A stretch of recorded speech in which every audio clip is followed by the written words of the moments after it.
Hello everyone, my name is Rupert Thompson. I'm the cellist with the Apple Hill String Quartet. Today I get the lovely opportunity to interview longtime Apple Hill faculty member, clarinetist Eric Thomas. Today, Eric and I will talk about classical music, chamber music, life as African Americans, life as African American chamber musicians.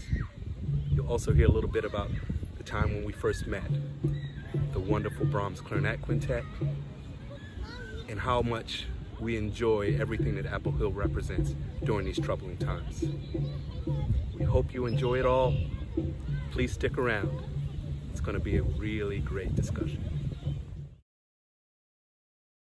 I'm here with Eric Thomas, longtime faculty member on clarinet.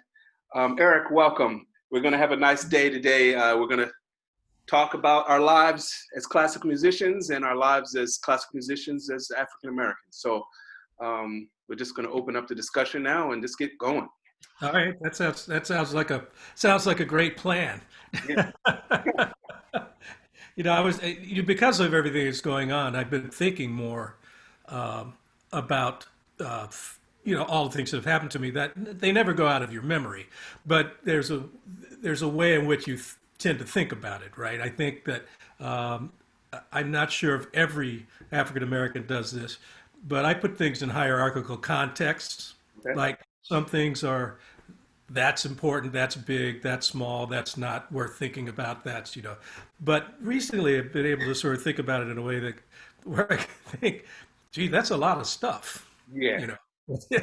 And it almost feels constant.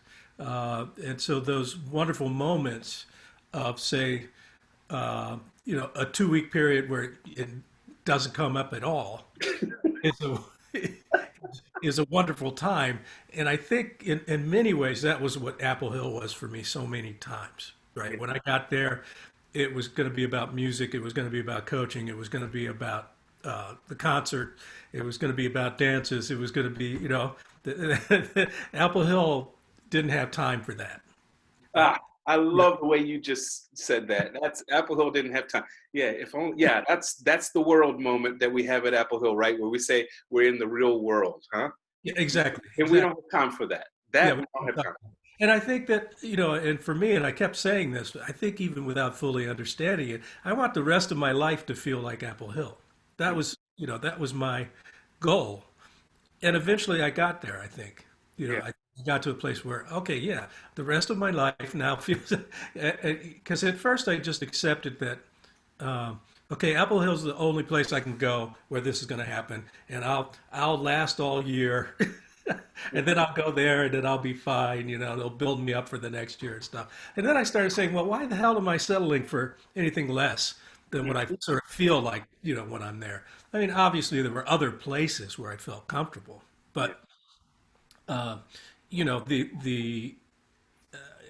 things that happen to you, I'm sure have happened to you as well.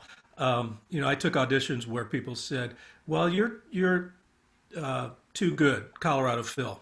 You're I don't know what we would do with the rest of the wind section if somebody played like you in the wind section." There were other various other things. The Portland Symphony. Someone like you would never stay here. Yeah, I've heard that one before. It's funny. It was put in the context of it made me feel like I was a great player. Like we can't hold you.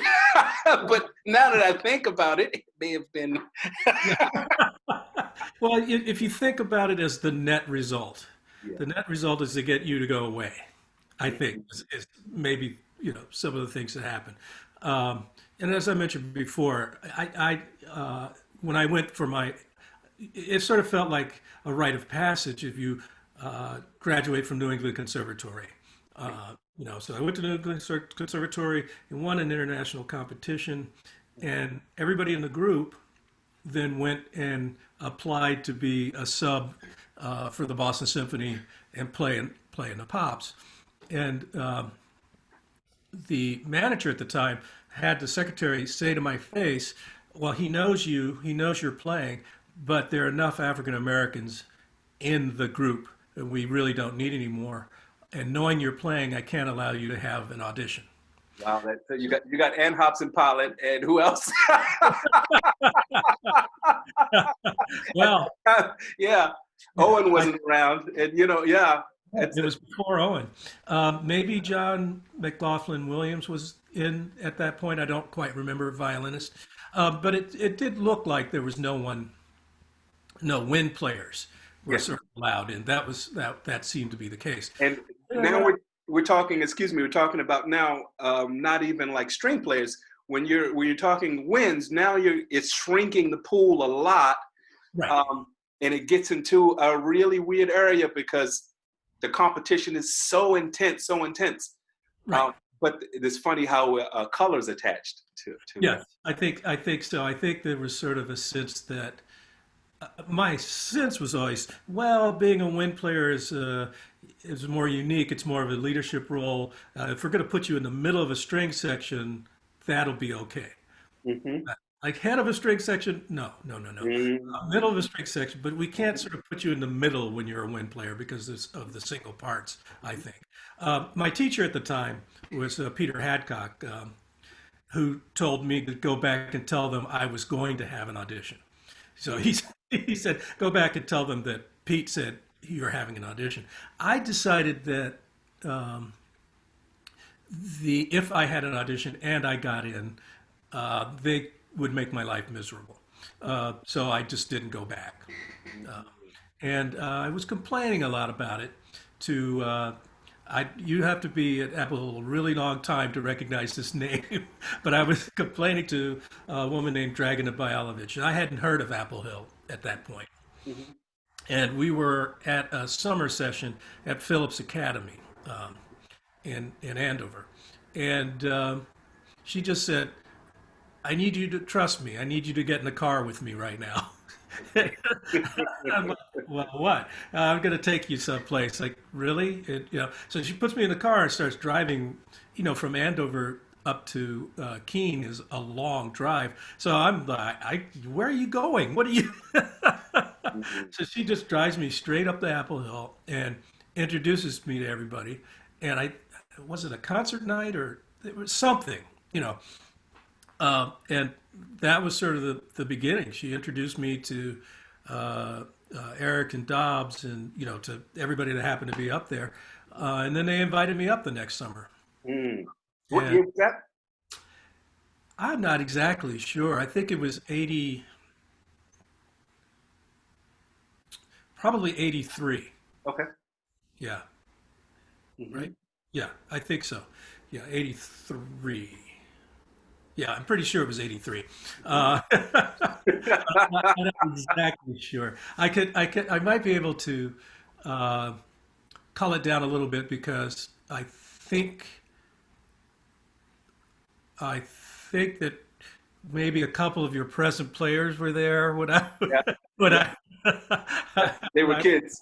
they were kids. They were close to their first summers. Mike and Elise. I didn't know they wanted to be outed that way, but Yeah, yes, exactly. No, no. Well, everybody starts out at some place. I don't know. They want to be known as being that old. That they were around when I first Yeah, showed yeah, yeah.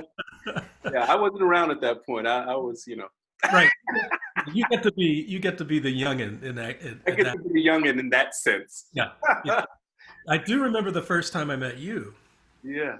because we played the Brahms, Oh, yeah. and I remember, as you were talking about a phrase or something, I said, "Oh man, this guy really knows this piece." And he must have, this must be one of those things where you worked at a chamber music group and you guys really hashed this out because you knew everything. Uh, it was pretty impressive. I do remember. The funny part about this is that, yeah, it was such a great time meeting you, and my first experience at Apple Hill was with you, and I think it was the summer of 1997, and you caught me at a good time because I had just finished up graduate school at Stony Brook. I had finished up my DMA. I had just done a big international competition So I was in great shape. And then on top of it, how I came to the Brahms, there was a wonderful clarinetist who happens to be godfather of one of my kids. Oh, And he actually, it's funny, I was at Tanglewood the summer of 1996, I believe. okay. And he was a guy who did well in finance. He went to Oberlin, was a clarinetist, actually was a fellow at Tanglewood, and didn't decided to, he's one of those cats. He decided to just give it up and then go do something. And then he worked himself way up and became this big, huge, money manager. And so he had a sort of return to the clarinet concert. Ah, And so he had the money and, a lot of friends who were worth a lot of money. right. And he rented out Carnegie Hall. So he came to Tanglewood looking, basically, he came to listen to players to try to put together a quartet. And I just realized something. There's a moment of, there's that black person low. Oh shit! Excuse my language. I just realized something. He came and I'm not gonna name any names, but he was asking a person who was a close friend of his at the time. He was looking for, players. So he fell in love with my cello playing. I'll just put it that way. Right. He came on the day that I happened to play a Baird Quartet, and there's big, huge cello parts in it. And we were in Ozawa Hall, and it was, a really fantastic performance. And, well, this is funny how we just stumbled onto this, because I was going to talk about the clarinetist, and then I realized there's a story that goes along with that, which is the person he was with was trying to steer him away from being in love with my cello playing. Interesting. And ironically, he was like, he heard some cellist and he goes, no, but I want, hey man, I'm not tooting my own horn. He just said, but I want Rupert. Right. And this particular person, they were really close. They were really close from the days when he was a fellow at Tanglewood. Got it. And basically he said, no, that's the cellist I want. And basically it kind of stopped their relationship. Yeah. Ironically, and this person was someone who I knew and I had worked with in my schooling. And they talk about how systematic thinking goes without people realizing it, because it's very easy in the arts when folks, and this is one of the things that concerns me a lot too with Apple Hill. It's when you're in the place where most likely you're not doing the kind of behavior that's going on the outside, it's easy to think that you're not a part of some sort of system that's influencing your thinking. Right. And in this particular case, it kind of ended their relationship, and I don't think he even realized it. Right. And so what ended up happening is this person decided to pick me, and then so we went, and I put together a string quartet together, and then he rented out Carnegie Hall, and it was a packed house. The funny part about it is I never even realized that, the amount of opportunity for benefactors and patrons in that moment was just insane. And that formed my relationship with the Brahms Clarinet Quintet. Okay. And that was, man, I tell you, I mean, he was a beautiful clarinetist, and we put together a really great group of players. And that was what really started. And I always like to think that piece and a few other of the Bach suites have kind of changed my life and saved my life in classical music in a way. Yeah. And then, so here's the cool part about it is then there was a last minute dropout at Apple Hill, faculty-wise, a cellist. And the person said, I know Rupert just did this Brahms Clarinet Quintet. You might want to consider having him. So I get a call from Dobbs or whoever, and I get invited, and I've been here ever since. And that's how we met, playing that Brahms Clarinet Quintet, which, hands down, I don't think I've ever gotten over that piece. I could coach it a million times a day. I feel like there's just so much in it. It's so much about life in it, and the fact that Brahms came out of retirement to write this piece along with the trio. It's almost like the two of us, our instruments are blessed because cello and clarinet are just both central for those pieces. Yeah. And for that time period in Brahms's life. So ironically, here it is, putting us together.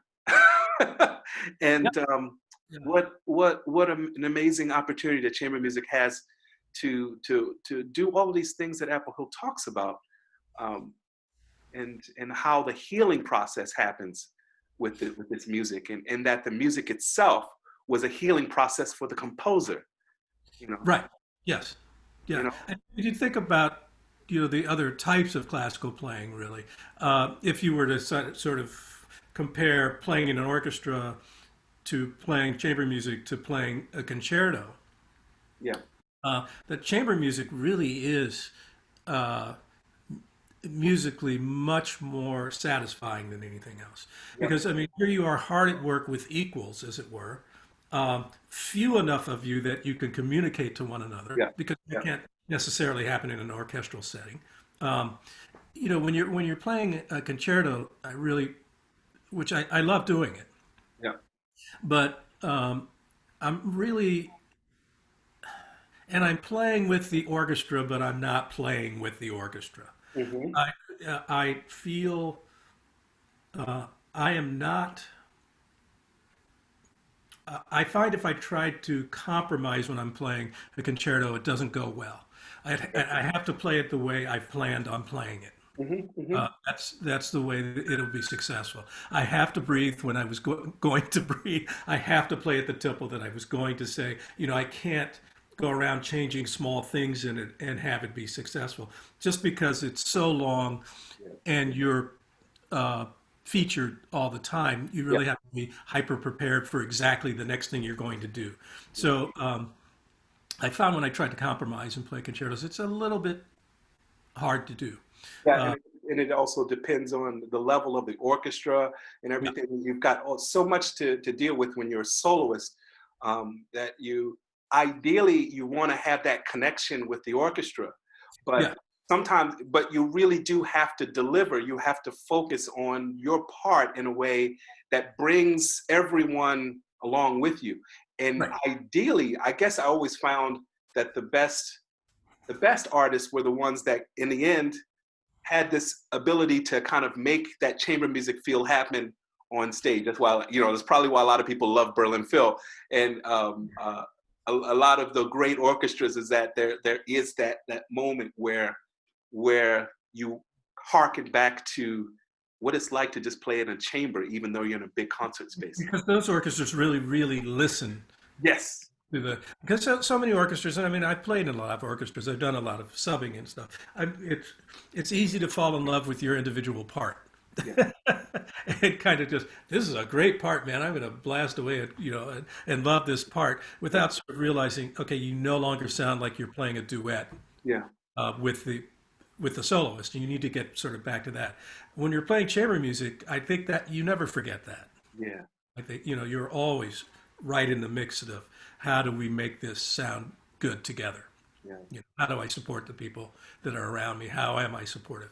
One of the things I had such a fantastic teacher at conservatory, and I remember Pete once saying, he played next to Harold Wright, who was quite famous as a clarinetist in the Boston Symphony Orchestra, and he said, my job is, if Harold Wright is a quarter tone flat and half a beat behind the orchestra, my job is to make it sound like he's right. Yes.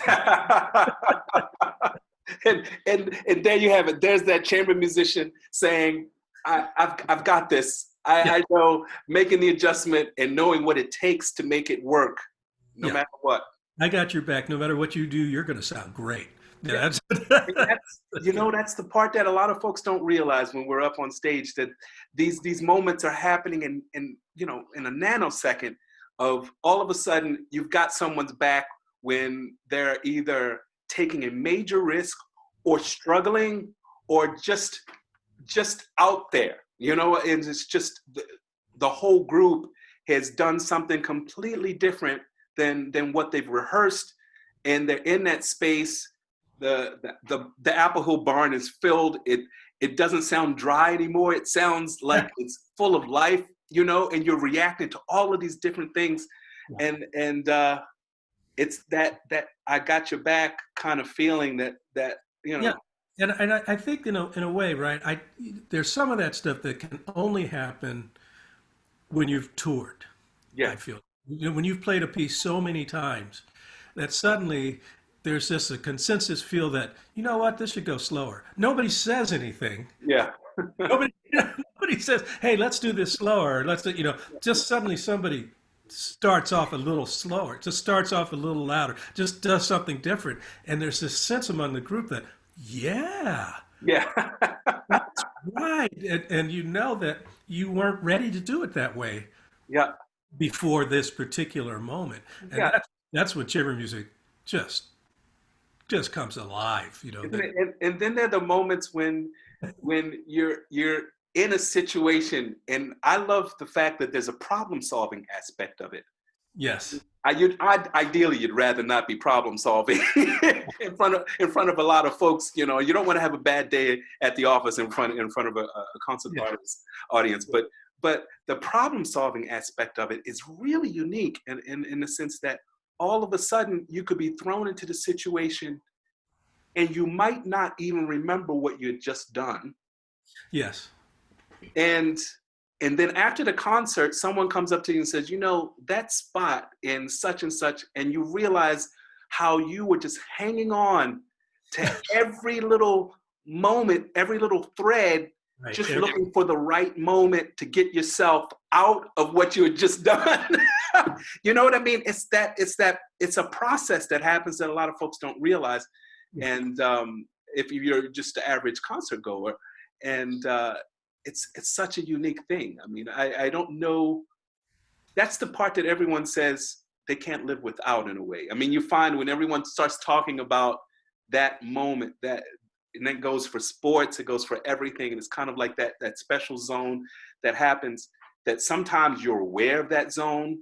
And when you're aware of that zone, then it's like it's on. It's like then you can bring it from a lot of. Then there's the moment when the zone is humbling the living crap out of you, and you're just right there going with what's there, and that's chamber music is.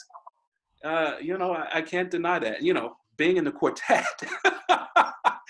we rehearse and rehearse and rehearse and rehearse and rehearse, and this. So much going on that you don't even realize that you're rehearsing musical perfection.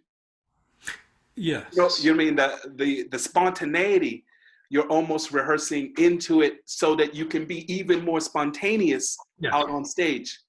And but still there are the moments when it's like, wait a second, we didn't say we were going to go that soft, or we didn't say we were going to go that fast, or and then that moment happens, and then boom, you're on to the next thing.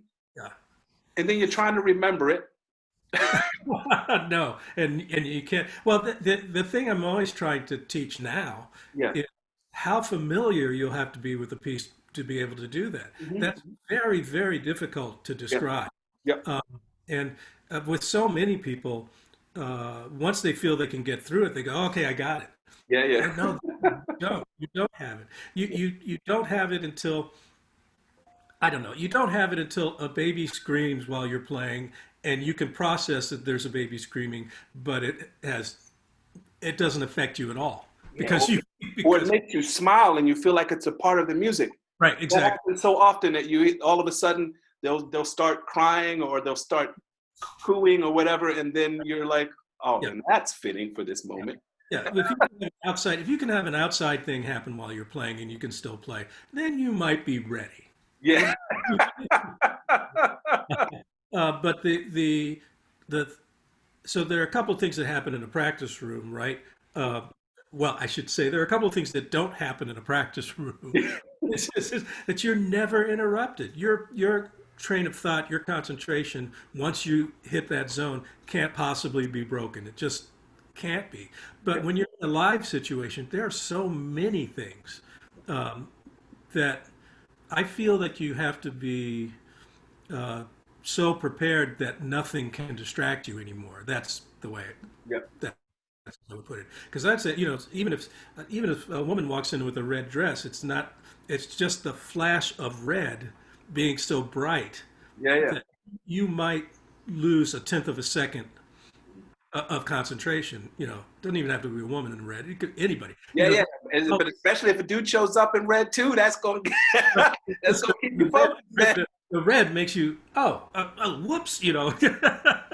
Yeah. Go back. You know, it's and after years and years of playing, the sheer number of things that can go wrong, and hey, I'm getting new stuff all the time. You know, new things going. You know, wow. You know, and your ability to kind of do the troubleshooting while playing becomes a part of who you are, I think. Yeah. For a while, right? I mean, that's what we're really constantly troubleshooting. Yeah, and you know that, you know, without talking about the pink elephant in the room, that leads us perfectly back to the topic matter of troubleshooting, and in the middle of a moment that could feel like a war zone, depending on how difficult the piece is, and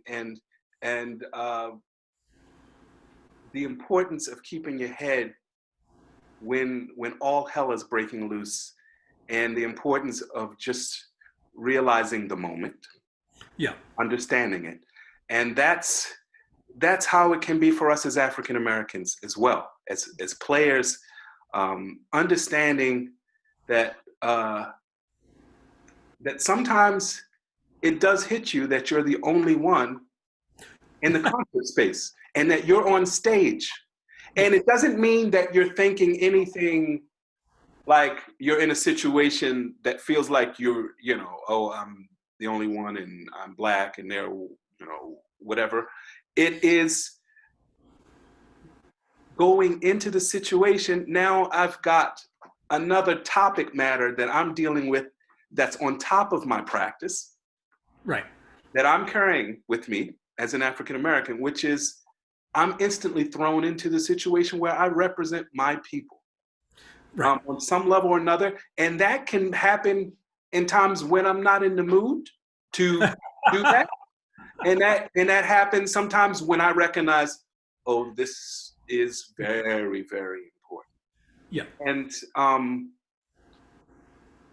I think that happens for a lot of our artists, a lot of our young players, a lot of our folks. I know that over the years, with everyone that's come to Apple Hill, I felt a certain sense of responsibility as a player, as a mentor, that people understand what it's like to just finally see someone up there who's from your race, and in a situation where you can feel alone.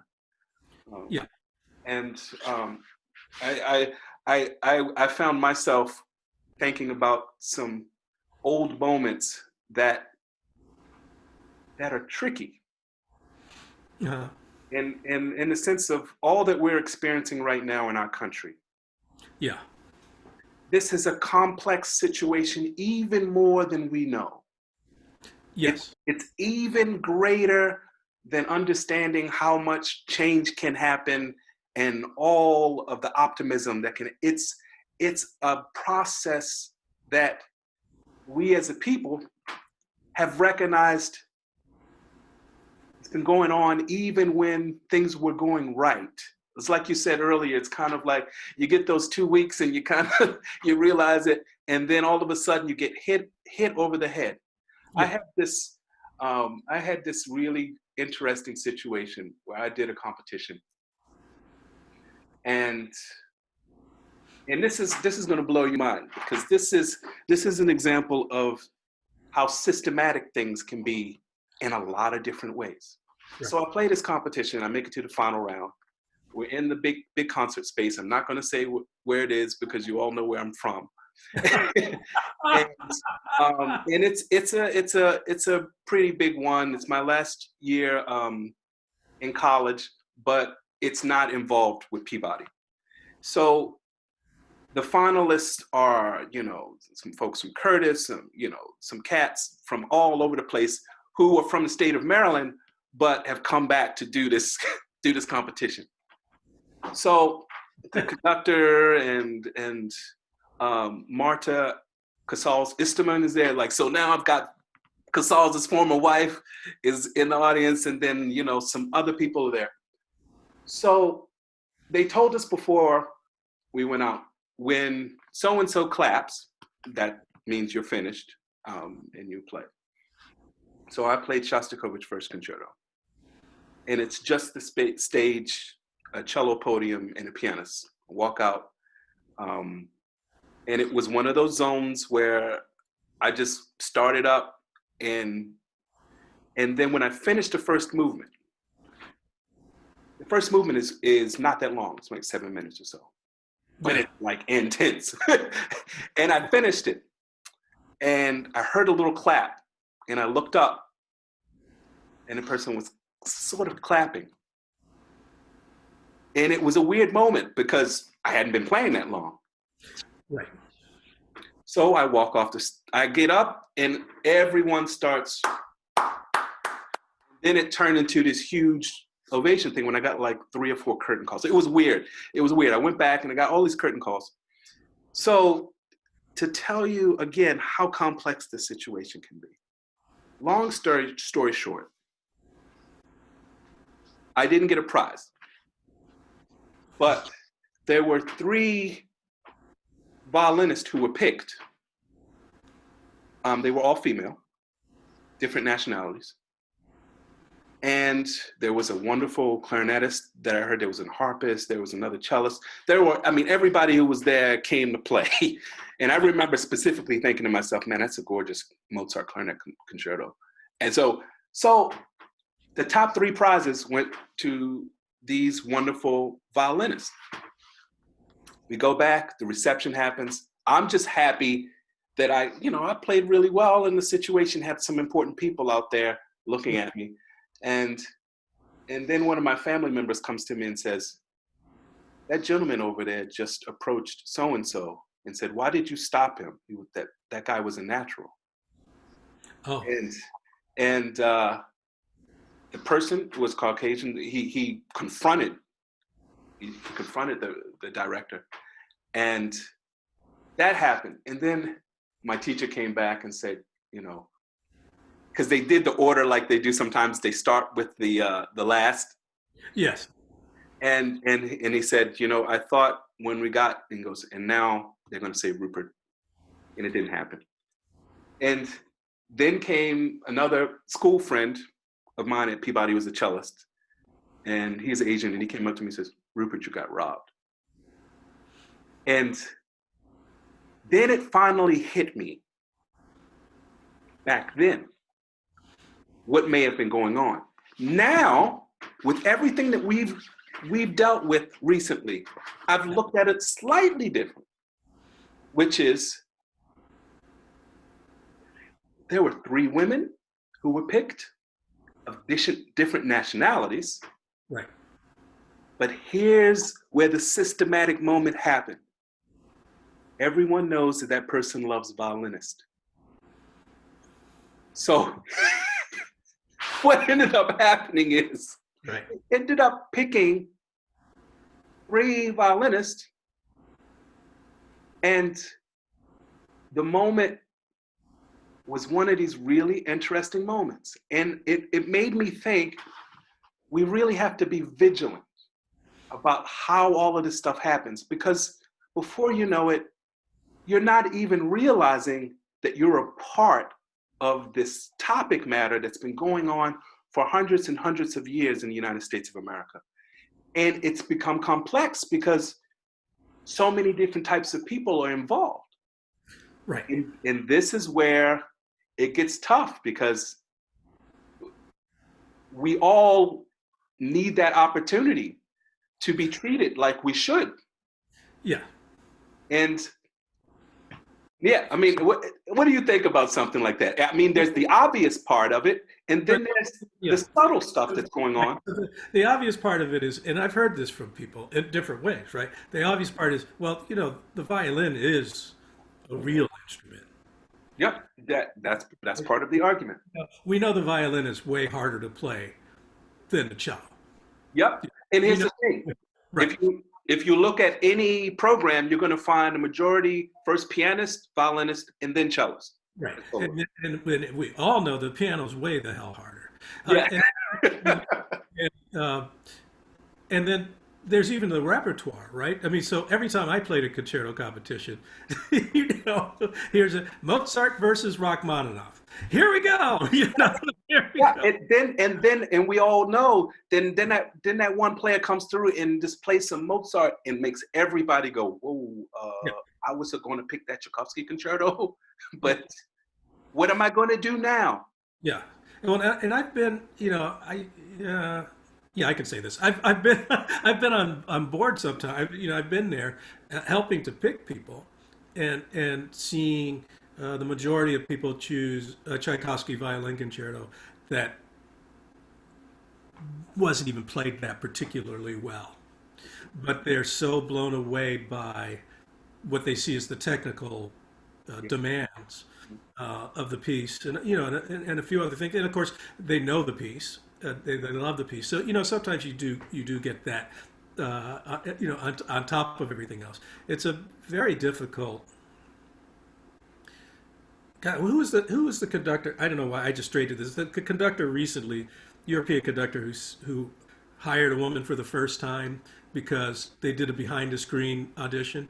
And he said he had no idea that all this time he didn't hear women as well as they really played until he didn't, because he chose women to be the finalist, and he said, if it hadn't been for the screen, I never would have done this. He actually had at least the self-awareness. Isn't that crazy? I can't even remember who it is, but I think someone probably listening to this would So probably. you can automatically imagine, you can forget about somebody black. Yes, right. That's and that's wow. Yeah, and you get yeah. Listen, there were so many things that happened to me in my lifetime that I was in Maryland too. Yeah, Uh, yeah. and even in the summertime, once I wanted to take a speed reading course, and the woman at the front thing was saying, no, you have to take remedial reading first. And I said, well, I don't need to learn to read. I know how to read. And my mother was with me. He said, no, he wants to take speed reading. And so the woman says, no, you don't understand. You have to take remedial reading before you can take speed reading. And I say, no, I'm in 10th grade. I know how to read. Yeah. That's the issue. Well, sir, you really need to sign up. It's a summer thing. You really need to sign up for the remedial reading. So it got to the point where my mother said, oh, forget it. And there were all these. In 9th grade, I had a teacher that, 7th grade, I'm sorry, a teacher that gave me a D in science. Mhm. And for those who know my mother, because some of you may have met my mother who came up, she was a force of nature. And I was in 7th grade, and I scribbled it, turned it into a B before I gave it to my mother. Uh-oh. So at the end of the term, when the whole thing came back and she saw the D, then I thought, okay, well, this is it, right? Because I was in trouble if I got anything lower than a B. The B was going to be a little bit of trouble. So I got a D. And my mother said, a D? And you changed this? I said, yeah, I changed it. She said, oh, she didn't get mad. How could my mother not get mad? It turns out my mother said, there's no way on earth this child got a D. So she went up to talk to my teacher, and I had to be there. And here we are sitting in front of this teacher at what we call Monkey Hills Junior High School. Okay. Montgomery Hills Junior High School. Oh yeah, Montgomery County. Yeah. And the teacher said, well, yeah, he's been getting A's on the test, but I know a black student can't earn A's. He must be cheating. I just haven't figured out how. So the D was a gift. The D was a gift. Yeah. So And she said, besides which, he's very disruptive. And my mother said, well, if he's disruptive, right, you've kept track of that. Can I have the dates in which he's disruptive? So he opens up his great book and he points out 3 dates. And my mother said, you know what's interesting about those 3 dates? My son was on tour with the youth orchestra on all 3 of those days. He wasn't even in your class. Oh, no. And the guy said, he said, well, they're all disruptive all the time anyway back then. Ah! He made us all sit together, you know. And Here's the thing, everyone. We're laughing, but we're not really laughing. Right, exactly. This is what you see and what you hear and what you know. But the bottom line is, it's because we've heard these ridiculous stories so much that it becomes second nature almost in terms of how outrageous it can be, the excuses. So then when you see someone with their knee on someone's neck, Yeah. for close to 9 minutes, it's no longer funny. We've already laughed through everything. And that's why people just can't take it anymore. Well, you don't have agency. You don't have agency of your own body. You don't have agency over your own story. Yeah. My truth, you know, and this is oh, by the way, my mother told me after that, don't even bother trying. We moved, you know, but that was the thing. We had to move again, you know, to try to get to a place where I could get an education. So we moved, we were living in the Chevy Chase area. We moved out to Camp Mill Estates further out in Silver Spring. Okay. But yeah, when I'm stopped by the police, as I often am for no particular reason other than the color, Yeah. that no matter what I'm saying, it doesn't matter. I might as well speak another language. I might as well make up a completely different story because they're not listening to me. And you could tell when that happens as a black person. You know, they're asking you these questions and they are not listening to the answer. They have their own set of goals in mind. And a lot of times that goal is to simply find a way to arrest you. Yeah. They're trying to figure out a way, what you've done wrong. They know you've done something wrong because you're black, but they haven't figured out what it is yet. And they might have to let you go because of that. But I also feel in a lot of these cases as though I'm being, they're deliberately trying to anger you, because if they can get you pissed off, then they have the right to do anything that they want to do to you because you don't have any agency.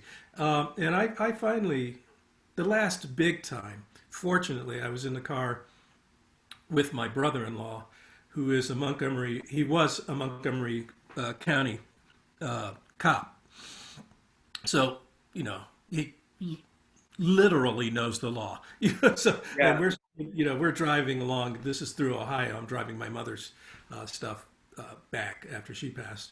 And we get stopped by these guys, and they're just trying everything in their power to figure out what we've done wrong. The excuse for stopping me was, we saw you wander over the line. We're just checking to make sure you're not tired.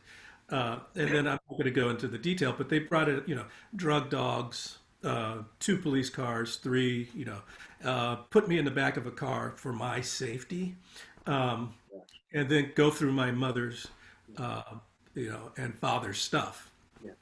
That's in the U-Haul, and keep asking me about drugs, and am I sure I don't have a gun, and are you sure you don't have an arrest record, on and on and on and on this goes, and then a bunch of questions that you wouldn't have to answer under normal circumstances. I could invoke my constitutional rights and say, no, you can't ask me where I'm going and what I'm doing and where I work. But I can't do that. I don't have that constitutional right. So I answer all these questions. And they ask them 3 and 4 times. 3 different officers come by, ask the same questions over and over again. Colby College? Well, I've never heard of that. What is that? On and on and on and on and on it goes. So we sued them. And they did everything. Because you know what now? I'm old. I have enough time and I have enough money to fly back there and be deposed and have my lawyers depose them and and all this stuff. And fortunately, they left their cameras on. Some of them left. They turn them off and on, depending what they're saying. At one point, my brother-in-law says to them, "Now we know what this is. This is a racial stop, and what you've done is illegal." Yeah. And the officer answers him, not he's turned his camera off, but the officer standing in front of me, her camera and sound are on. So you hear the guy say, "We're not racist. We do this to Latinos too." Oh man! Now Now we're out that's on the tape. on You the tape. plus everything they had to say about me. I dress like a drug addict. I present myself like a drug. I shouldn't say an addict. I dress like uh, a guy who sells drugs. I Yeah, dress. Yeah, I dealer. dress.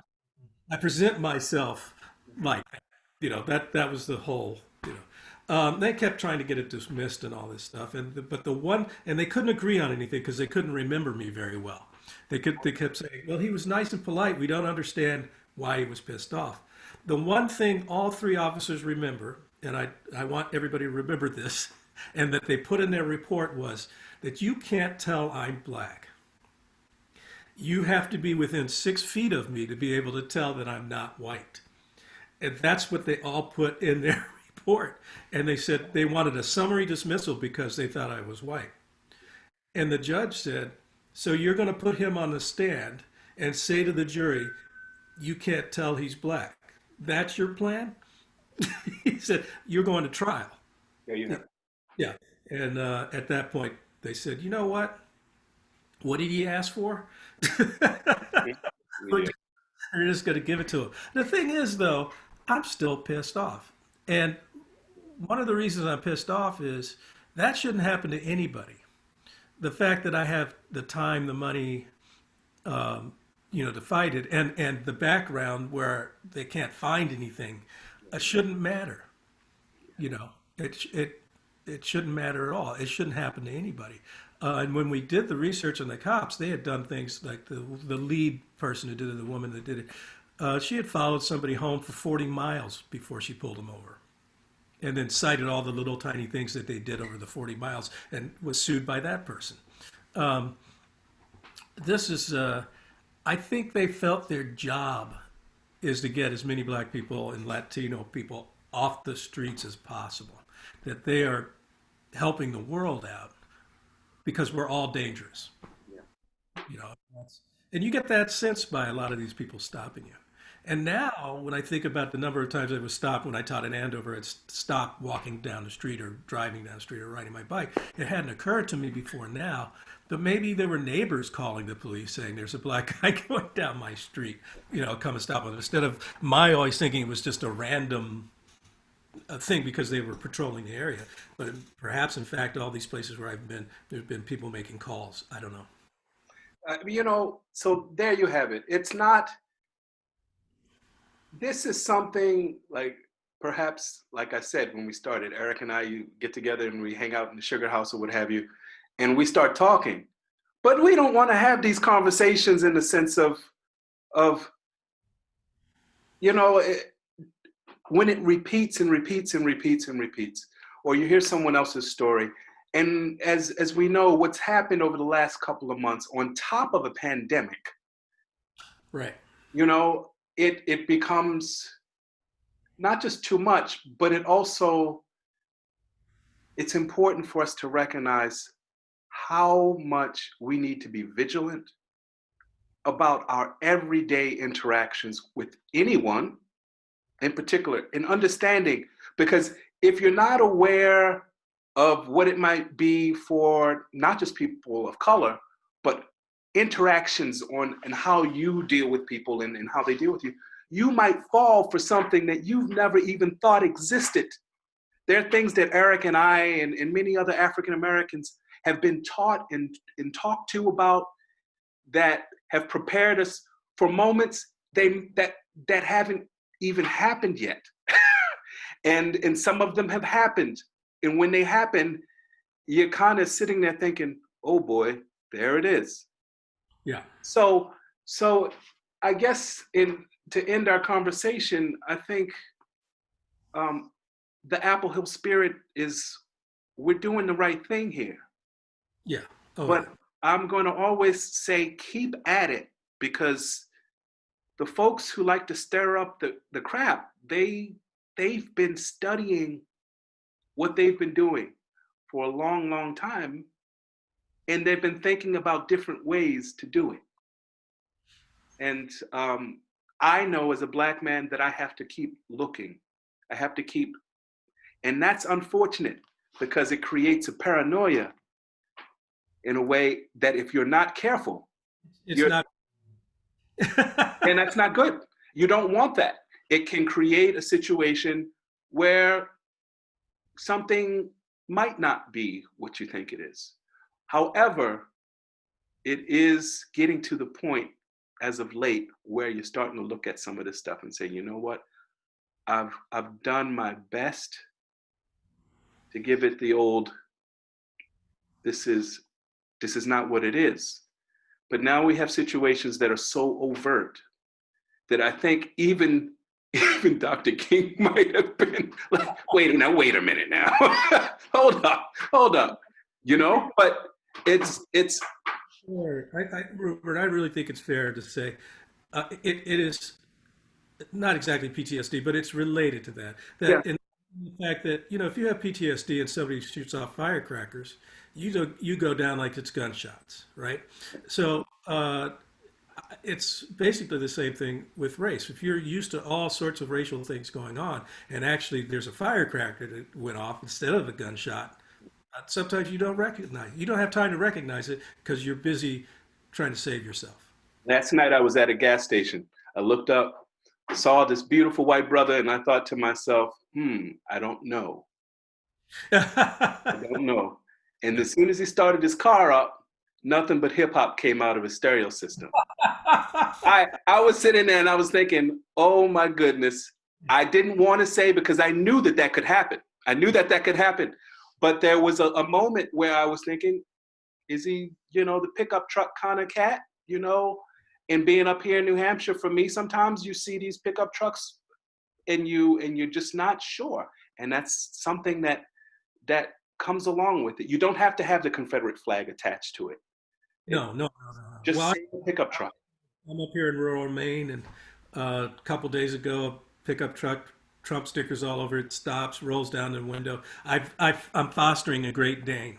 They roll down the window, but you know, it's that thing you kind of understand. They didn't drive up fast, Yeah. right? So they kind of slowly, they roll down the window slowly. So I'm not freaking at all. And the guy goes, "Man, that's a beautiful dog. You mind if I show you pictures of my dog?" That's what we need, brother. Let's leave it on that note. That's what we need. We need the glass half full thing. We need to stick with the glass half full. Yeah, and we don't want it. When he says that, we don't want him to say, "You want to see my dog?" and then he sticks the dog on you, right? No, that's the beautiful moment. That's the Apple Hill moment. Yeah, and that's I know I'm different, but let's talk about how much we're similar. and I think you've got to think if a guy with Trump stickers on his car sees me and does that, that man's reaching out. Yeah. You know, he's decided I'm going to reach out to this guy. There's no reason on earth for him to have done that, but he decided to do that during this time with what's going on in the world. So there you go. Things are changing, but it's complex. Everyone keep at it. When you see us, just know we love you all, and we're doing our best as well. So everyone, take care. We're signing off. Eric, thanks. It's been great, man. Good to see you. Stay safe. You too, sir. See you next time, man. Take care. Hope it's soon. Yes, exactly. See you soon, man. Bye-bye. Bye.